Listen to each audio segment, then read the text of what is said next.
الحمد لله نحمده ونستعينه ونستغفره ونعوذ بالله من شرور أنفسنا ومن سيئات أعمالنا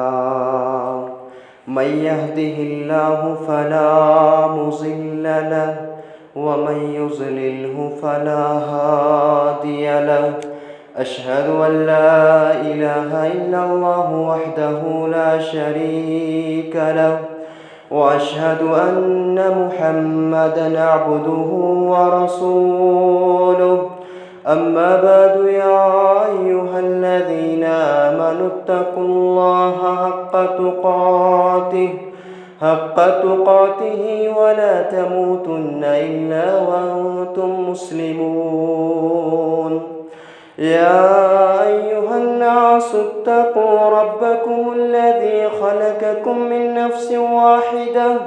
وخلق منها زوجها وبث منهما رجالا كثيرا ونساء واتقوا الله الذي تساءلون به والأرحام إن الله كان عليكم رقيبا يا أيها الذين آمنوا اتقوا الله وقولوا قولا سديدا يصلح لكم أعمالكم ويغفر لكم ذنوبكم ومن يطع الله ورسوله فقد فاز فوزا عظيما ألا فإن أحسن الحديث كتاب الله وخير الهدي هدي محمد صلى الله عليه وسلم وشر الأمور محدثاتها وكل محدثة بدعة وكل بدعة ضلالة وكل ضلالة في النار يقول الله تبارك وتعالى في القرآن العظيم أعوذ بالله من الشيطان الرجيم بسم الله الرحمن الرحيم فمن كان يرجو لقاء ربه فليعمل عملا صالحا ولا يشرك بعبادة ربه أحدا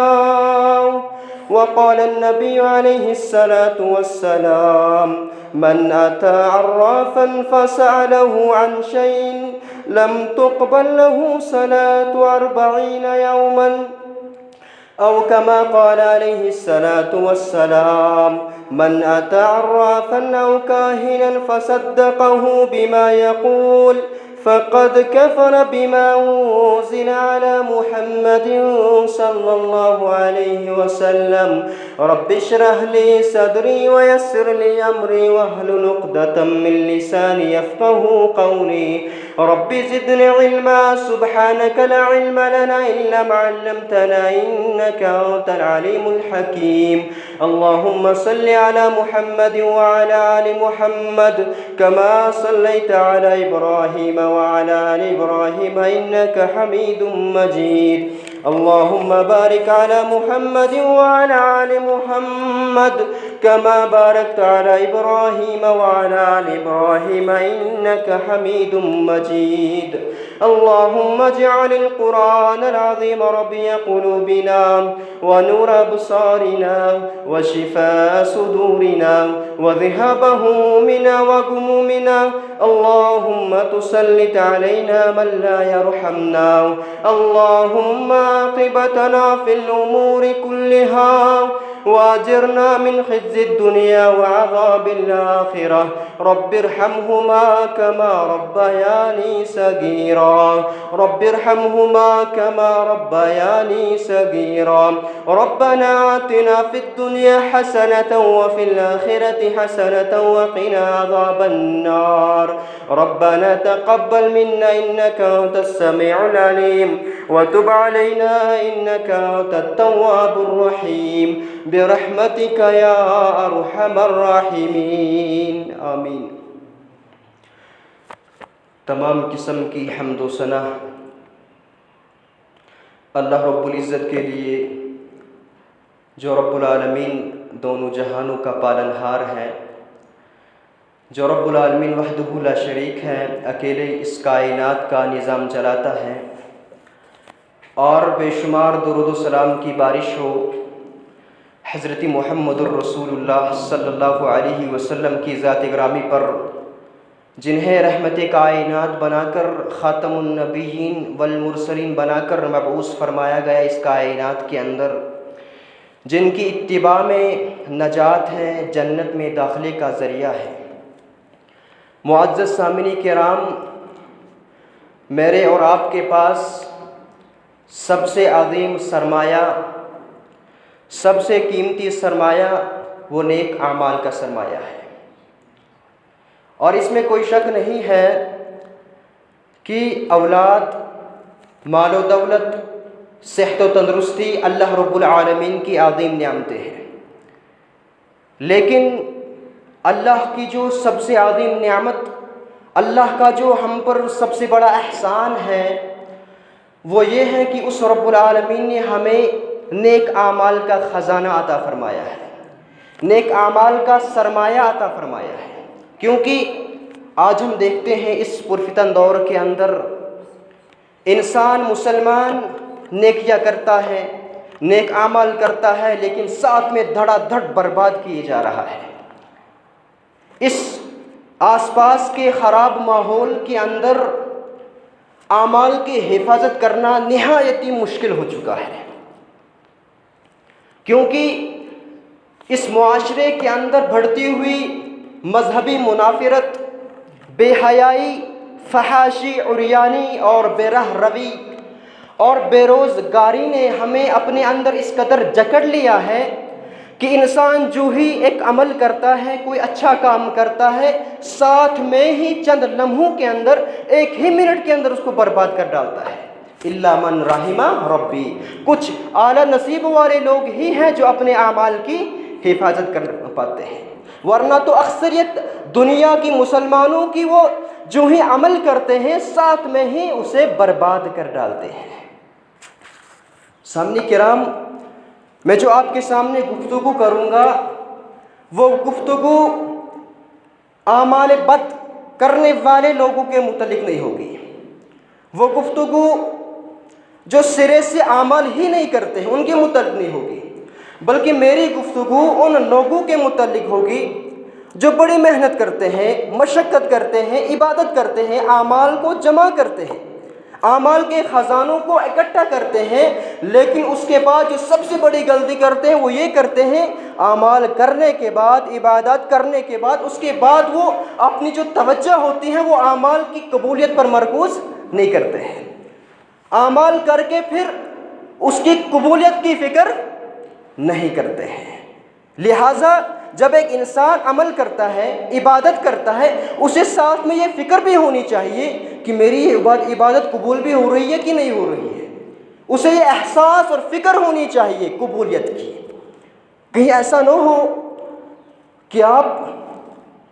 اس بات پر فخر کر رہے ہوں، آپ یہ بات سمجھ رہے ہوں کہ میرے پاس تو اعمال کا خزانہ ہے، اعمال کے انبار ہیں، لیکن جب رب کے دربار میں حاضر ہونا پڑے قیامت کے دن، اس وقت پتہ چلے کہ میرا پلڑا تو نیک اعمال سے خالی ہے، میرے پلڑے کے اندر تو ایک اعمال بھی نہیں ہے۔ دنیا کے اندر کچھ ایسے بڑے گناہوں کا ارتکاب کرنے کی وجہ سے رب کائنات نے ایک ایک وہ نیکی تھی، ایک ایک عبادت تھی، وہ ضائع اور برباد کر دی۔ کیونکہ جو انسان اس دنیا سے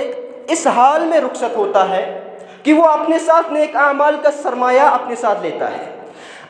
اپنے ساتھ نیک اعمال کا خزانہ لیتا ہے، وہ انسان آخرت کے اندر کامیاب ہو جائے گا، وہ انسان جنت کے اندر داخل ہوگا، کیونکہ اس ہماری زندگی کا مقصد آزمائش ہے، رب کائنات فرماتے ہیں الذی خلق الموت والحیات لیبلوکم ایکم احسن عملا، کہ میں نے تمہیں یہ جو زندگی دی ہے یہ اس لیے دی ہے تاکہ میں تمہیں آزماؤں کہ تم میں سے بہترین اعمال کون کرے گا، کون آخرت کے لیے اپنا یہ سرمایہ جمع کرے گا۔ اسی لیے جناب محمد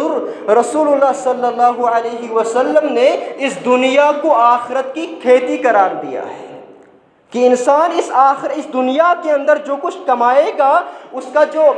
نتیجہ ملے گا، جزا ملے گا، وہ آخرت کے اندر ملے گا۔ انسان اس دنیا کے اندر جو بھی بیج لگائے گا اس کا پھل اسے آخرت کے اندر ملے گا۔ انسان اس دنیا کے اندر جیسا کرے گا اس کا انجام ویسا ہی ہوگا، اچھا کرے گا اچھا ملے گا، برا کرے گا تو اس کا انجام بھی آخرت کے اندر برا ہوگا۔ چونکہ اعمال کا ہی دار و مدار پر ایک انسان کو جنت اور جہنم کے اندر داخل کیا جائے گا، اعمال کی بنیاد پر ہی ایک انسان نجات پائے گا یا ذلت میں جائے گا، وہ گمراہ ہو جائے گا، یا جنت یا جہنم کے اندر داخل ہوگا۔ چونکہ ان اعمال کے متعلق ہمیں چند اہم باتیں وہ ذہن کے اندر رکھنی چاہیے، کیونکہ رمضان المبارک کا بھی مہینہ آ رہا ہے، عظیم مہینہ، اس کے اندر انسان بہت زیادہ نیک اعمال کرتا ہے، تو نیک اعمال کے متعلق ہمیں چند باتیں اپنے ذہن کے اندر ہمیشہ رکھنی ہے۔ نیک اعمال کے متعلق پہلی قابل توجہ بات وہ یہ ہے کہ انسان کے بعض اعمال ایسے ہوتے ہیں جو سرے سے ہی قبول نہیں ہوتے ہیں، کیونکہ انسان ان اعمال کو اس قدر کرتا ہے، بے توجہی کے ساتھ کرتا ہے ان اعمال کو،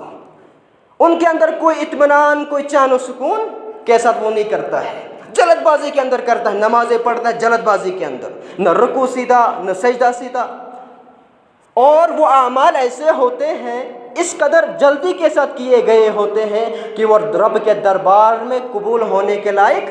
نہیں ہوتے ہیں۔ اس کی واضح مثال صحیح بخاری کے اندر ہے، جس کے راوی حضرت ابو ہریرہ رضی اللہ تعالیٰ عنہ ہے، صحابی رسول صلی اللہ علیہ وسلم، فرماتے ہیں ان رسول اللہ صلی اللہ علیہ وسلم دخل المسجد، کہ نبی علیہ السلام ایک دفعہ مسجد کے اندر داخل ہوئے ہیں۔ دوسری روایت کے اندر ہے کہ آپ سب مسجد کے اندر ایک کونے میں بیٹھے ہوئے تھے، تو پھر ایک شخص داخل ہوا، فدخل رجل فصلى فسلم على النبی صلی اللہ علیہ وسلم، تو ایک شخص داخل ہوا، اس نے نماز پڑھی مسجد کے اندر، پھر نبی علیہ السلام کو سلام کیا، نبی علیہ السلام نے فرد وقال ارجع فصلی فإنك لم تصلی، جب نبی علیہ السلام نے سلام کا جواب دیا اس کے بعد نبی صلی اللہ علیہ وسلم نے اس شخص سے فرمایا جو نماز پڑھ کے آیا تھا، ارجع فصلی فإنك لم تصلی، تم واپس جاؤ دوبارہ نماز پڑھو، تم نے نماز نہیں پڑھی، نماز پڑھ کے آیا تھا وہ شخص۔ اسی طرح وہ شخص گیا، فرجع یصلی کما صلی، جیسے اس نے پہلے نماز پڑھی اسی طرح دوبارہ اس نے نماز پڑھی، ثم جاء فسلم علی النبی صلی اللہ علیہ وسلم، پھر دوبارہ نبی علیہ السلام کے پاس آیا اور آپ کو سلام کیا، نبی علیہ السلام دوبارہ کہا ارجع فصلی فإنک لم تصلی، کہا دوبارہ واپس جاؤ تم نے نماز نہیں پڑھی، دوبارہ نماز پڑھو۔ شخص نماز پڑھ کے آیا تھا، ثلاثاً 3 مرتبہ ایسے کہا نبی علیہ السلام نے، 3 مرتبہ اس نے یہی عمل کیا، نبی علیہ السلام نے یہی جواب دیا کہ تم دوبارہ واپس جاؤ دوبارہ نماز پڑھو۔ اس شخص نے آخر پہ کہا والذی بعثک بالحق ما احسن غیرہ فعلمنی، اس شخص نے کہا مجھے اللہ کی قسم ہے، اے اللہ کے رسول، اللہ تعالیٰ نے آپ کو حق کے ساتھ مبعوث فرمایا ہے، مجھے اس سے اچھی نماز پڑھنے نہیں آتی ہے، بس مجھے جو کچھ طریقہ آتا ہے بس ایسے ہی آتا ہے، اس سے اچھی نماز نہیں پڑھ سکتا ہوں، مجھے اچھا طریقہ معلوم نہیں ہے، فعلمنی، اللہ کے رسول صلی اللہ علیہ وسلم مجھے سکھلا دیجئے نماز کا صحیح طریقہ کیا ہے۔ پھر فقال النبی صلی اللہ علیہ وسلم، نبی صلی اللہ علیہ وسلم نے فرمایا اذا قمت الى الصلاة اسبغ الوضوء، ایک روایت کے اندر ہے کہ جب تم نماز کے لیے کھڑا ہو جاؤ تو وضو کیا کر لیا کرو، اور اس روایت کے اندر فرمایا اذا قمت الى الصلاة فکبر، جب تم نماز کے لیے کھڑا ہو جاؤ تو تکبیر اللہ اکبر کہا کرو، اور اس کے بعد فرمایا ثم اقرأ ما تيسر معك من القرآن، فرمایا پھر قرآن میں سے جو تمہیں یاد ہو اس کو پڑھا کرو نماز کے اندر، پھر فرمایا ثم اركع حتى تطمئن راكعا، پھر تم رکوع کیا کرو، لیکن رکوع کس طرح کرو گے؟ حتی تطمئن راکعا، اس رکوع کے اندر مکمل اطمینان ہونا چاہیے۔ ایسے نہیں انسان رکوع میں جاتا ہے پھر فوراً کھڑا ہو جاتا ہے، فوراً ابھی رکوع میں پہنچتا بھی نہیں ہوتا ہے، فوراً کھڑا ہو جاتا ہے اور پورا کھڑا بھی نہیں ہوتا ہے، سجدے کے اندر چلے جاتا ہے۔ نہیں، ایسا نہیں، بلکہ فرمایا رسول اکرم صلی اللہ علیہ وسلم نے رکوع کرنا لیکن اطمینان کے ساتھ، چین و سکون کے ساتھ رکوع کرنا، اور پھر جب رکوع سے کھڑا ہو جاؤ گے اعتدال کے ساتھ کھڑے رہنا۔ نبی علیہ السلام نے فرمایا جب رکوع سے کھڑا ہو جاؤ اس وقت تک کھڑا رہو جب تک تمہاری جو ہڈیاں ہیں مکمل اپنی اپنی جگہ پر واپس آ جائے۔ پھر فرمایا ثم اسجد، پھر تم سجدہ کرو، حتی تطمئن ساجدا، سجدہ کس طرح کرو گے؟ جلد بازی میں نہیں، بلکہ آرام کے ساتھ، سکون کے ساتھ، اطمینان کے ساتھ سجدہ کرو گے۔ ثم ارفع، پھر سجدے سے کھڑا ہو جاؤ، حتی تطمئن جالسا، اور پھر اس طرح بیٹھنا کہ تمہارے بیٹھنے کے اندر مکمل اطمینان موجود ہے۔ ہم کیا کرتے ہیں؟ ابھی انسان سجدے میں جاتا ہے فوراً کھڑا ہو جاتا ہے اور ابھی پورا سیدھا بیٹھا بھی نہیں ہوتا ہے، دوبارہ دوسرے سجدے کے اندر چلے جاتا ہے۔ بولا ایسے نہیں، ایسے نماز نہیں پڑھنا، اطمینان کے ساتھ سجدوں کے درمیان بیٹھنا، اس کے بعد اسی طرح مکمل اپنی نماز پڑھنا۔ شخص نماز پڑھ کر آیا تھا نبی علیہ السلام کے بس 3 دفعہ، لیکن نبی علیہ السلام نے واپس کر دیا، رکوع بھی کرتا تھا، سجدہ بھی کرتا تھا، تلاوت بھی کرتا تھا نماز کے اندر، لیکن اس کے باوجود آپ نے فرمایا تیری نماز نہیں ہے۔ وجہ کیونکہ وہ اطمینان کے ساتھ نماز نہیں پڑھتا تھا، وہ چین و سکون کے ساتھ نماز نہیں پڑھتا تھا، وہ جلد بازی کے اندر جلدی جلدی نماز پڑھ کے اور نبی علیہ السلام کے پاس آیا کرتا تھا، اس لیے نبی علیہ السلام نے فرمایا تیری نماز ہی نہیں ہوئی ہے۔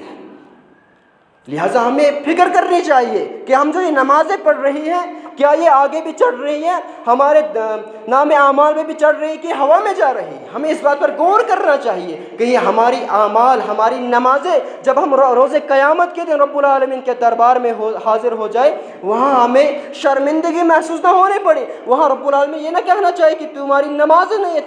تمہارا جو پلڑا ہے وہ نیک اعمال سے، نمازوں سے خالی ہے۔ جیسے کہ ایک روایت کے اندر جناب محمد الرسول اللہ صلی اللہ علیہ وسلم نے فرمایا ان الرجل لیصلی 60 سنۃ فما تقبل له صلاۃ، ایک شخص 60 سال عبادت کرتا ہے، 60 سال نمازیں پڑھتا ہے، لیکن نبی علیہ السلام فرماتے ہیں اس کی ایک بھی نماز، ایک بھی عبادت رب کے دربار میں قبول نہیں ہوتی ہے، کیونکہ وہ نماز اس طرح سے نہیں پڑھتا ہے جو مطلوب ہوتا ہے انسان سے، جو طریقہ رب کائنات نے حضرت رسول اکرم صلی اللہ علیہ وسلم کے ذریعے سے ہمیں سکھلایا ہے اس طریقے کے مطابق وہ نماز نہیں پڑھتا ہے، اسی لیے اس کی نماز کی کوئی حیثیت نہیں ہے۔ مثلاً ایک انسان کپڑا سلوانا چاہتا ہے، وہ کسی درزی کے پاس جاتا ہے، وہ اپنے کپڑے دے دیتا ہے اور کہتا ہے کہ اس سٹائل، اس ڈیزائن کے مطابق میرے لیے کپڑا سلنا، لیکن وہ درزی کسی غلط فہمی کی وجہ سے اس کے ڈیزائن کے مطابق کپڑے نہیں سلتا ہے۔ جب وہ شخص اس کے پاس لینے جاتا ہے وہ دیکھتا ہے کہ میرے سٹائل کے مطابق تو کپڑے سلے نہیں گئے ہیں، وہ اٹھتا ہے ان کپڑوں کو اس کے منہ پر پھینک دیتا ہے۔ جب انسان کو معمولی سی چیز اس کے ڈیزائن کے مطابق نہیں ملی، انسان نے اس کو اس کے منہ پر پھینک دیا، کیا رب کائنات تم جو جیسے نمازیں پڑھو گے، جیسے مرضی ویسے نمازیں پڑھو گے، رب العالمین کے بتلائے ہوئے طریقے کے خلاف عبادت کرو گے، وہ عبادت، وہ نمازیں رب العالمین کو قبول پسند فرما لے گا؟ وہ عبادت ہرگز نہیں، وہ عبادتیں بھی، وہ نمازیں بھی رب العالمین اسی طرح اس کے چہرے پر مار دے گا کہ مجھے تیری نمازوں کی، تیری عبادت کی کوئی ضرورت نہیں ہے۔ تو ان روایت سے معلوم ہوا، ان تمام روایت کو ہمیں اپنے سامنے رکھنا چاہیے اور اپنی عبادات کے اندر احساس کرنا چاہیے کہ ہم جو عبادت کر رہے ہیں وہ کہیں پلڑے بھی چل رہی ہے کہ فضول میں ہوا میں جا رہی ہے۔ یہ غور ہمیں کرنا چاہیے، ہم ہر عمل جو ہم کریں یہ غور کرنا چاہیے ساتھ میں کہ یہ عمل قبول بھی ہونا چاہیے، ورنہ فضول ہے، محنت ضائع ہے۔ اسی طرح نیک اعمال کے متعلق دوسری قابل توجہ بات وہ یہ ہے کہ رسول اکرم صلی اللہ علیہ وسلم نے بعض ایسے گناہوں کے متعلق بیان فرمایا جن گناہوں میں مرتکب انسان کے متعلق 2 ٹوک الفاظ میں بیان فرمایا کہ اس کی نماز قبول نہیں ہوتی ہے، اس کے روزے، اس کی کوئی بھی عبادت قبول نہیں ہوتی ہے۔ یعنی جو انسان ان گناہوں کے اندر ملوث ہوتا ہے، ان گناہوں کو کرتا ہے، اور اللہ رب العالمین ان کی نمازیں، ان کی عبادات قبول نہیں فرماتا ہے۔ ان میں سے میں چند آپ کے سامنے ذکر کروں گا۔ نبی علیہ الصلاۃ والسلام نے فرمایا کہ الخمر ام الخبائث، شراب تمام خبیث چیزوں کی ماں ہے، تمام برائیوں کی جڑ شراب ہے۔ فرمائے رسول اکرم صلی اللہ علیہ وسلم نے فمن شربها لم تقبل صلاته 40 یوما، جو انسان شراب پیتا ہے رب کائنات 40 دن تک اس کی نماز قبول نہیں فرماتے ہیں، 40 دن تک اس کی نماز قبول نہیں فرماتے ہیں۔ اور آگے فرمایا حضرت رسول اکرم صلی اللہ علیہ وسلم نے فَإِن مَاتَتْ وَهِيَ فِي بَطْنِهِ مَاتَ مِيتَةً جَاهِلِيَّةً، فرمایا جو انسان اس حال میں فوت ہوا، اس حال میں مرا، وَهِيَ فِي بَطْنِهِ، کہ شراب اس کے پیٹ کے اندر تھی، اور وہ انسان اسلام پر نہیں مرتا ہے، مات میتۃ جاہلیہ، وہ انسان جہالت کی موت مرتا ہے۔ اللہ نے ہمیں کیا حکم دیا؟ فَلَا تَمُوتُنَّ إِلَّا وَأَنْتُمْ مُسْلِمُونَ، تم نہیں مرنا مگر حالت مسلمانی میں مرنا، مسلمان ہو کر مرنا۔ لیکن جو شراب پیتا ہے رب کائنات رسول اکرم صلی اللہ علیہ وسلم فرماتے ہیں وہ اسلام پر نہیں مرتا ہے، وہ جہالت کی موت مرتا ہے۔ سامعین کرام، ایک گھونٹ شراب پینے کی وجہ سے رب کائنات 40 دن تک اس کی نماز قبول نہیں فرماتا ہے۔ اور جو انسان دن اور رات میں شراب کے اندر لت پت ہوگا، اس انسان کی ایک بھی عبادت قبول نہیں ہوتی ہے۔ اس انسان کا کیا حشر ہوگا قیامت کے دن؟ مشکات شریف کے حوالے سے رسول اکرم صلی اللہ علیہ وسلم نے فرمایا 3 آدمی ایسے ہیں جن پر رب کائنات نے جنت کو حرام کر دیا ہے۔ ان میں سے ایک وہ انسان ہے جو ہمیشہ شراب پیتا ہوگا، اس پر رب کائنات نے جنت کو حرام قرار دیا ہے۔ سامعین کرام، رسول اکرم صلی اللہ علیہ وسلم نے قیامت کی ایک نشانی بیان فرمائی ہے کہ شراب پانی کی طرح عام ہو جائے گا، شراب پانی کی طرح عام ہو جائے گا، لوگ دن اور رات کے اندر جوس کی طرح شراب پئیں گے، لیکن لوگ جو ہے نا اس کا نام تبدیل کر دیں گے، شراب کی بوتل پر کسی اور چیز کا لیبل لگا لیں گے، حلال سمجھ کر شراب پیتے ہوں گے، اصل میں وہ شراب ہوگی۔ اسی طرح دوسرا گناہ جس کے متعلق رسول اکرم صلی اللہ علیہ وسلم نے فرمایا جو انسان اس گناہ کے اندر ملوث ہوگا اس کی بھی عبادت قبول نہیں ہوتی ہے۔ فرمایا حضرت رسول اکرم صلی اللہ علیہ وسلم نے من اتی عرافا فسأله عن شيء لم تقبل له صلاة 40 یوما، فرمایا رسول اکرم صلی اللہ علیہ وسلم نے کہ جو کوئی انسان، جو کوئی شخص کسی عراف کے پاس گیا، کسی نجومی کے پاس گیا اور اس سے کچھ سوال پوچھا، کسی مسئلے کے متعلق پوچھا، رسول اکرم صلی اللہ علیہ وسلم فرماتے ہیں اس کی بھی رب کائنات 40 دن تک نماز قبول نہیں فرماتے ہیں۔ ایک اور روایت کے اندر فرمایا حضرت رسول اکرم صلی اللہ علیہ وسلم نے من اتی عرافا او کاہنا فصدقه بما يقول فقد كفر بما انزل على محمد صلی اللہ علیہ وسلم، فرمایا حضرت رسول اکرم صلی اللہ علیہ وسلم نے کہ جو کوئی انسان کسی عراف کے پاس آیا یا کسی کاہن کے پاس آیا اور اس کاہن نے، اس عراف نے جو کچھ بتایا اس نے وہ مان لیا، اس کی تصدیق کی، رسول اکرم صلی اللہ علیہ وسلم فرماتے ہیں فقد کفر بما انزل علی محمد صلی اللہ علیہ وسلم، فرمایا اس انسان نے کفر کیا، انکار کیا جو حضرت محمد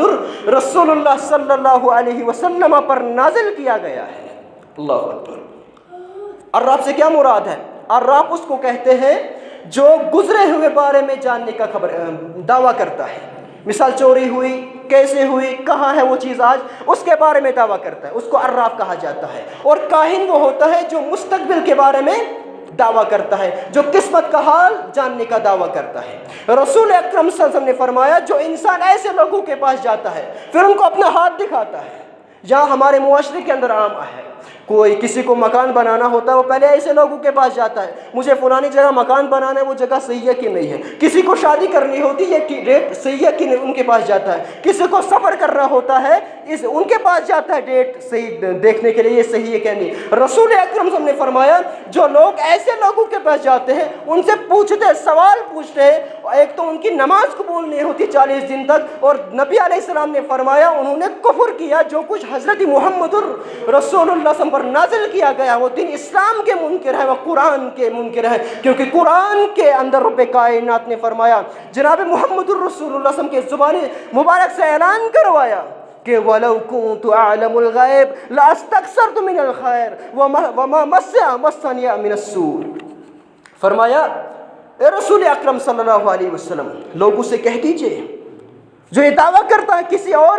کسی اور کو اللہ کے علاوہ عالم الغیب جانتے ہیں، ان سے کہہ دیجئے اگر میں غیب جاننے والا ہوتا تو میں اپنے لیے خیر جمع کر لیتا، بہت زیادہ خیر جمع کر لیتا، اور مجھے تکلیف پہنچتی تک نہیں۔ وما مسنی السوء، مجھے برائی چھوتی تک نہیں۔ جب جناب محمد الرسول صلی اللہ علیہ وسلم قسمت کا حال نہیں جان سکتے،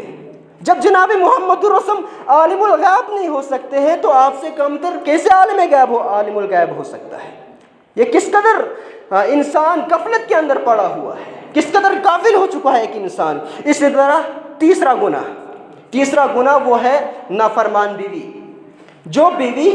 اپنے خاوند کی نافرمان ہوگی، جس بیوی سے اپنا شوہر ناراض ہوگا، اس کی بھی رب کائنات عبادت قبول نہیں فرماتا ہے۔ اسی طرح چوتھا گناہ، جو اپنے گھر کے اندر کتا پالتا ہوگا، اس کی بھی عبادت قبول نہیں ہوتی ہے، کیونکہ رسول اکرم صلی اللہ علیہ وسلم نے فرمایا جس گھر کے اندر کتا ہوتا ہے اس گھر کے اندر رحمت کے فرشتے داخل نہیں ہوتے ہیں۔ نیک اعمال کے متعلق تیسری قابل توجہ بات وہ یہ ہے کہ نیک اعمال کو ضائع ہونے سے بچانے کے لیے خصوصی دعائیں کرنی چاہیے۔ نیک اعمال کی قبولیت کے لیے اللہ رب العالمین سے دعائیں کرنی چاہیے،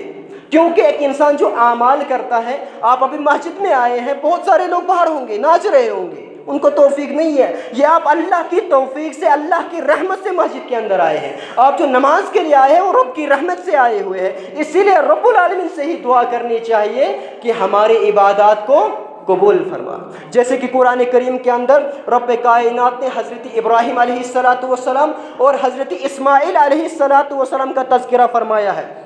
فرمایا رب کائنات نے وَإِذْ يَرْفَعُ إِبْرَاهِيمُ الْقَوَائِدَ مِنَ الْبَيْتِ وَإِسْمَاعِيلُ رَبَّنَا تَقَبَّلْ مِنَّا إِنَّكَ أَنْتَ السَّمِيعُ الْعَلِيمُ،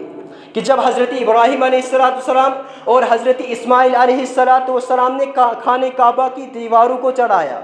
بلند کیا، انہوں نے اس وقت رب العالمین سے دعا کی، اے رب العالمین ہماری اس عبادت کو، ہمارے اس عمل کو تو اپنے دربار کے اندر قبول فرما، بے شک تو سننے والا اور جاننے والا ہے۔ اسی طرح عمران کی زوجہ محترمہ کا تذکرہ کرتے ہوئے رب کائنات قرآن کریم کے اندر فرماتے ہیں اذ قالت امرأة عمران ان ربی انی نذرت لک ما فی بطنی محررا فتقبل منی انک انت السمیع العلیم۔ عمران کی زوجہ انہوں نے رب سے دعا کی کہ رب العالمین میرے پیٹ کے اندر جو کچھ ہے اسے میں تیرے راستے میں وقف کرتی ہوں، اس لیے تو اسے قبول فرما، بے شک تو سننے والا اور جاننے والا ہے۔ تاریخ کے اندر عمران نام کی دو شخصیات گزری ہیں، ایک حضرت ہارون اور حضرت موسیٰ علیہ السلام کے والد، اور دوسرے حضرت مریم علیہ السلام کے والد۔ بہرحال حضرت عمران کی زوجہ نے دعا کی رب العالمین سے کہ فتقبل منی، جو میرے پیٹ کے اندر ہے اس کو قبول فرما اپنے دربار کے اندر، میں وہ تیرے راستے کے اندر وقف کرتی ہوں، نظر کرتی ہوں، اس لیے اس کو قبول فرما۔ اس طرح اپنے ماں باپ کو بھی اپنے اولاد کے متعلق دعا کرنی چاہیے، کیونکہ جب اولاد کامیاب ہوتی ہے، اولاد نام روشن کرتی ہے، اس کے ساتھ ساتھ ماں باپ کا بھی نام روشن ہوتا ہے، جس طرح حضرت مریم علیہ السلام کا نام روشن ہوا۔ حضرت آدم علیہ السلام سے لے کر حضرت محمد الرسول اللہ صلی اللہ علیہ وسلم تک جتنے بھی پیغمبر آئے ہیں، انبیاء کرام آئے ہیں، تمام کی زبان مبارک سے آپ یہی صدائیں لگاتے ہوئے پائیں گے کہ وہ عبادت کرتے تھے، پھر رب سے دعا کرتے تھے، اے رب العالمین ہماری اس عبادت کو، ہمارے اس نیک عمل کو قبول فرما۔ حدیث مبارک کے اندر آتا ہے رسول اکرم صلی اللہ علیہ وسلم تہجد پڑھ کے اور صبح فجر کے بعد اس دعا کو فرمایا کرتے تھے، اللہم انی اسألک علما نافعا وعملا متقبلا ورزقا طیبا، کہ اے رب العالمین میں تجھے علم نافع کا، نفع بخش علم کا سوال کرتا ہوں، اور میں تجھ سے میرے اعمال کی قبولیت کا سوال کرتا ہوں، اور مجھے حلال روزی، حلال رزق عطا فرمانا۔ یہ رسول اکرم صلی اللہ علیہ وسلم رب العالمین سے دعا کیا کرتے تھے۔ اس لیے نیک اعمال کی قبولیت کے لیے ضروری ہے انسان ایک تو دعا کرے اور پرہیزگار ہونا چاہیے انسان، انسان متقی اور پرہیزگار ہونا چاہیے۔ نیک اعمال کے متعلق چوتھی قابل توجہ بات وہ یہ ہے کہ نیک اعمال کی قبولیت کے لیے تقوی اور خوف خدا ہونا ضروری ہے۔ انسان جو بھی عبادت کرے وہ اللہ کے ڈر سے، اللہ کے خوف سے ہونی چاہیے۔ انسان عبادت اس لیے نہیں کرنا چاہیے کہ کسی اور کے ڈر سے، ماں باپ کے ڈر سے یا کسی اور کے ڈر سے، دکھلاوے کے لیے، بلکہ ایک مسلمان عبادت اس لیے کرنا چاہیے کہ مجھے کل قیامت کے روز رب کے دربار میں سوال ہونا ہے۔ مجھے رب العالمین پوچھے کہ بتا میں نے تجھے جو زندگی عطا فرمائی تھی اس میں کیا کچھ تو نے کیا ہے، اس زندگی کو میری عبادت میں صرف کیا کہ نہیں کیا ہے۔ اس سوال کی تیاری کے لیے ایک مسلمان کو عبادت کرنی چاہیے، اور جس عبادت کے اندر رب کا خوف نہیں ہوتا، رب کا ڈر نہیں ہوتا ہے، تقوی نہیں ہوتا ہے، وہ عبادت فضول ہے، وہ رب کے دربار میں قابل قبول نہیں ہے۔ اس سلسلے میں ہمارے سامنے حضرت آدم علیہ السلام کے دو بیٹوں کا کردار ہے کہ جب دونوں پیغمبر کے بیٹے، دونوں کا جو مشغلہ تھا وہ کیا تھا؟ وہ کھیتی باڑی کا تھا۔ دونوں میں ایک بات پر، ایک چیز پر اختلاف ہو گیا، جھگڑا ہو گیا، پھر انہیں حکم دیا گیا کہ تم قربانی کرو، جس کی قربانی قبول ہوگی اس کو وہ چیز عطا کی جائے گی، مل جائے گی۔ جب انہوں نے قربانی کی، ایک کی قربانی قبول ہوئی، دوسرے کی قربانی قبول نہیں ہوئی۔ حابیل کی قربانی قبول ہو گئی، قابیل کی قربانی قبول نہیں ہوئی۔ قابیل وہ اٹھا اور اس نے اپنے اس بھائی کو دھمکی دی کہ میں تجھے قتل کر دوں گا، اور اس دوسرے بھائی نے جو جواب دیا، حابیل نے جو جواب دیا، وہ رب کائنات نے وہی بنا کر حضرت محمد الرسول اللہ صلی اللہ علیہ وسلم کے سینے مبارک پر نازل فرما دیا کہ جب دونوں نے قربانی کی، ایک کی قربانی قبول ہوئی، دوسرے کی قربانی قبول نہیں ہوئی۔ حابیل نے کہا قربانی اس کی قبول ہوتی ہے جس کے اندر تقوی ہوتا ہے، جس کے اندر خوف ہوتا ہے۔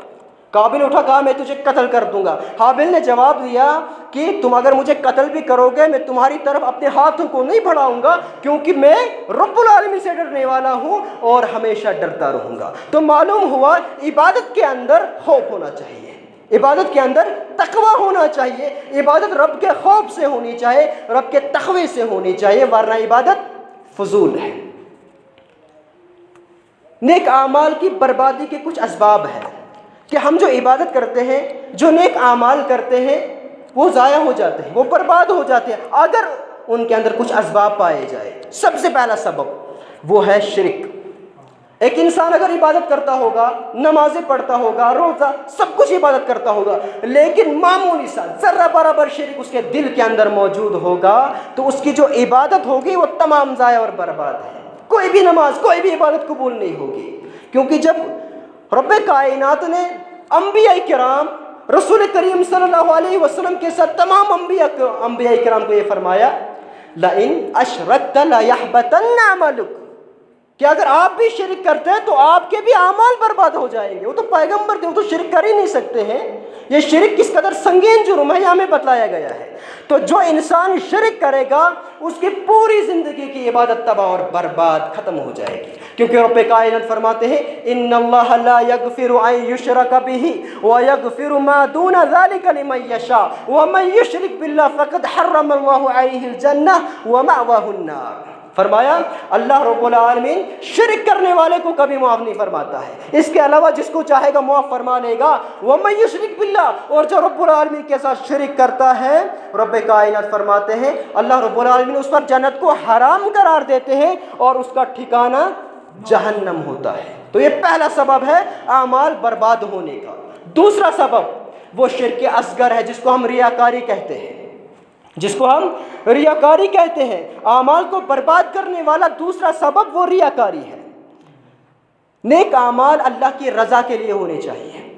اللہ رب العالمین کی خوشنودی کے لیے، اللہ رب العالمین کا تقرب حاصل کرنے کے لیے کیے جانے چاہیے۔ نیک اعمال کے اندر دکھلاوا آ گیا،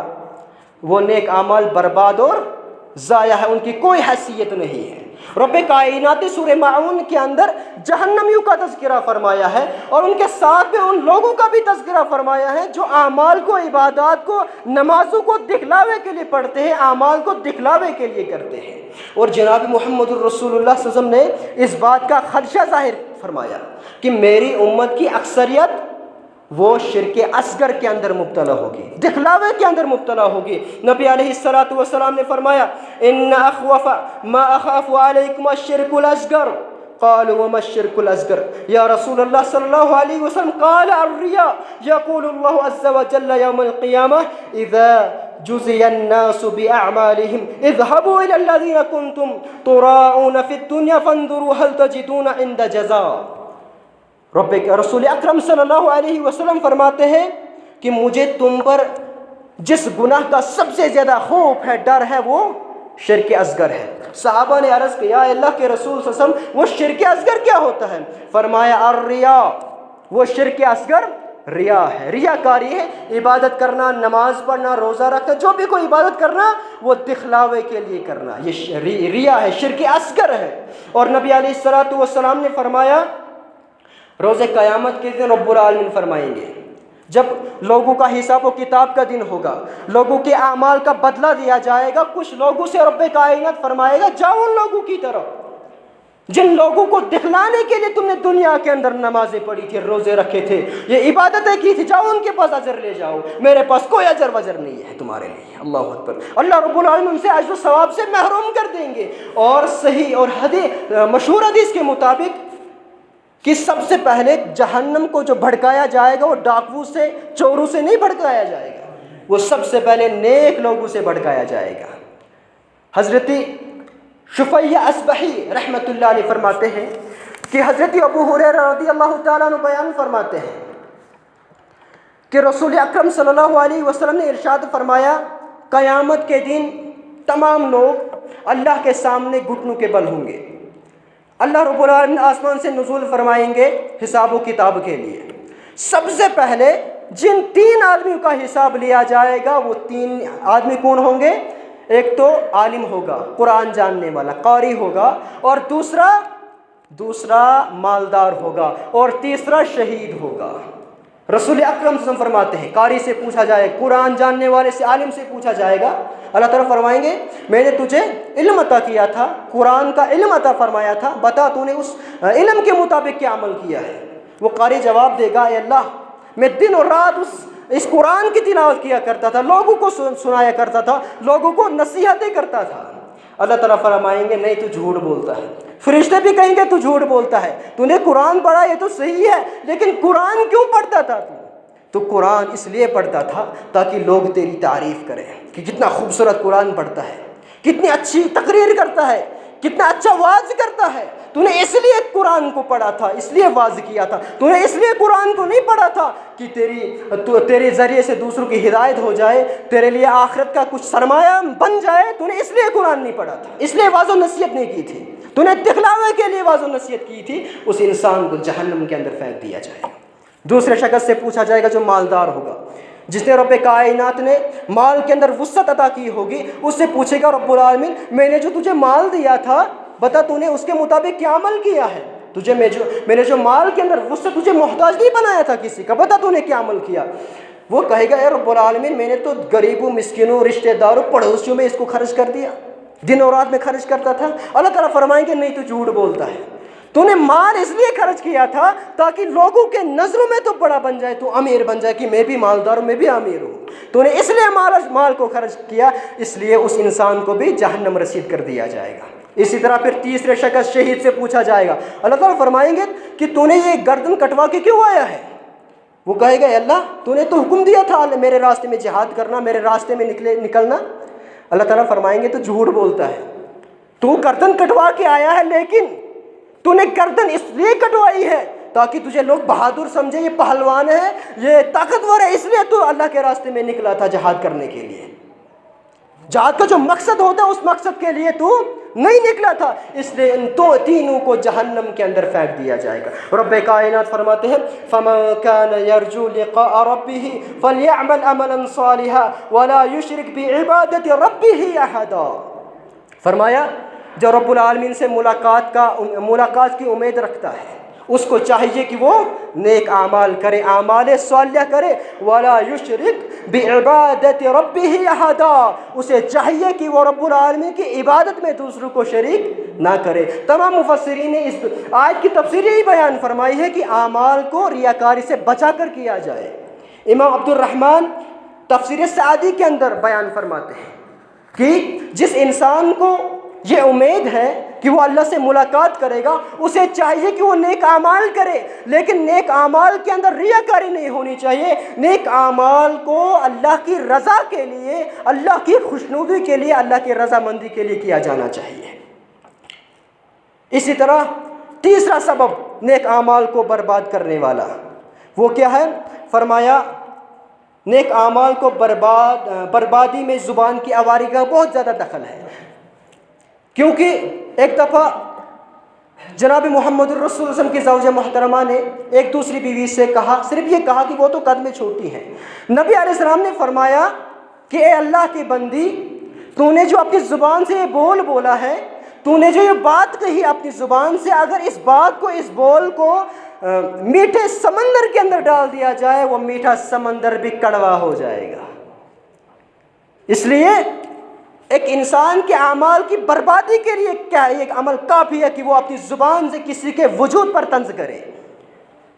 وہ کسی کے وجود پر آپ جو ہی کرے، تانا زنی کرے، اس کے اعمال برباد ہو جاتے۔ اسی طرح کوئی انسان اپنی زبان سے یہ کہہ دیتا کہ تیری رب العالمین کبھی بھی مغفرت نہیں کرے گا، کبھی بھی معاف نہیں فرمائے گا، یا اس طرح کے اور بولتا ہے۔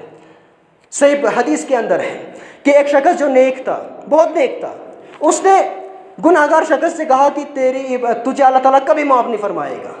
رب العالمین اس قدر غضبناک ہو گئے، جو نیک انسان تھا اس کو جہنم کے اندر پھینک دیا، اور جو بیچارہ گناہگار تھا اسے مغفرت کر دی، اس کو معاف فرما لیا۔ اور آپ جانتے ہیں وہ حدیث آپ کو یاد ہوگی کہ نبی صلی اللہ علیہ وسلم نے فرمایا من المفلس، تم میں سے مفلس کون ہے؟ صحابہ نے عرض کیا اللہ کے رسول صاحب، ہم میں سے مفلس وہ ہے جس کے پاس مال و دولت نہیں ہے، دینار و درہم نہیں ہے، وہ مفلس ہے، وہ غریب ہے۔ فرمایا نہیں، فرمایا تم میں سے مفلس وہ ہے جو قیامت کے دن آئے گا، نماز کے ساتھ آئے گا، روزوں کے ساتھ آئے گا، زکوٰۃ کے ساتھ آئے گا، ہر نیک اعمال کے ساتھ آئے گا، لیکن اس کو پھر الٹا کر کے منہ کے اندر، جہنم کے اندر الٹا منہ کر کے پھینک دیا جائے گا۔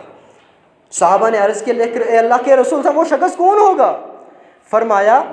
وہ شخص 5 گناہوں کا مرتکب ہوگا، یا ان میں سے ایک کا مرتکب ہوگا۔ ان میں سے ایک گناہ وہ ہے گالی، وہ اپنی زبان سے کسی کو گالی دیا کرتا ہوگا، اور اس گالی کی وجہ سے اس کو جہنم کے اندر پھینک دیا جائے گا۔ جب حساب و کتاب کا دن ہوگا، جب قیامت کا دن ہوگا، تو وہ شخص جس کو گالی دی ہوگی وہ کھڑا ہو جائے گا، فرمائے گا اے رب العالمین، مجھے اس فلانی شخص نے دنیا کے اندر بے عزت کیا تھا گالی دے کر، مجھے آپ حساب دلوا دیجیے اس سے۔ اللہ تعالیٰ فرمائیں گے اس شخص کی جو نیکیاں ہوں گی، وہ نیکیاں اٹھا کر اس مظلوم شخص کے پلڑے میں ڈال دی جائیں گے۔ اس طرح کسی پر اس نے ظلم کیا ہوگا، کسی کا مال کھایا ہوگا، اور بھی کچھ گناہ کیے ہوں گے، تمام آ جائیں گے، تمام سوال کریں گے، اس کی نیکیاں اٹھا کر اس کے پلڑے میں ڈال دی جائیں گی، یہاں تک کہ اس کے پلڑے کے اندر کوئی نیکی نہیں بچے گی، کوئی نیکی نہیں بچے گی۔ پھر جو مظلوم ہوں گے، جن پر اس نے ظلم کیا ہوگا، ان کے گناہ اٹھا کر اس کے پلڑے میں ڈال دیے جائیں گے، اور اسے جہنم کے اندر پھینک دیا جائے گا۔ اس لیے زبان کی حفاظت ضروری ہے۔ انسان کو یہ گھمنڈ نہیں ہونا چاہیے میں نمازیں پڑھتا ہوں، نیک اعمال کرتا ہوں، چھوٹی چھوٹی معمولی سی باتوں پر وہ نظر انداز کرتا ہوگا، نہیں، زبان اہم چیز ہے۔ بلکہ نبی علیہ السلام نے فرمایا جو مجھے زبان اور شرم کا کی ضمانت دے گا، حفاظت کی ضمانت دے گا، میں اسے جنت کی ضمانت دیتا ہوں۔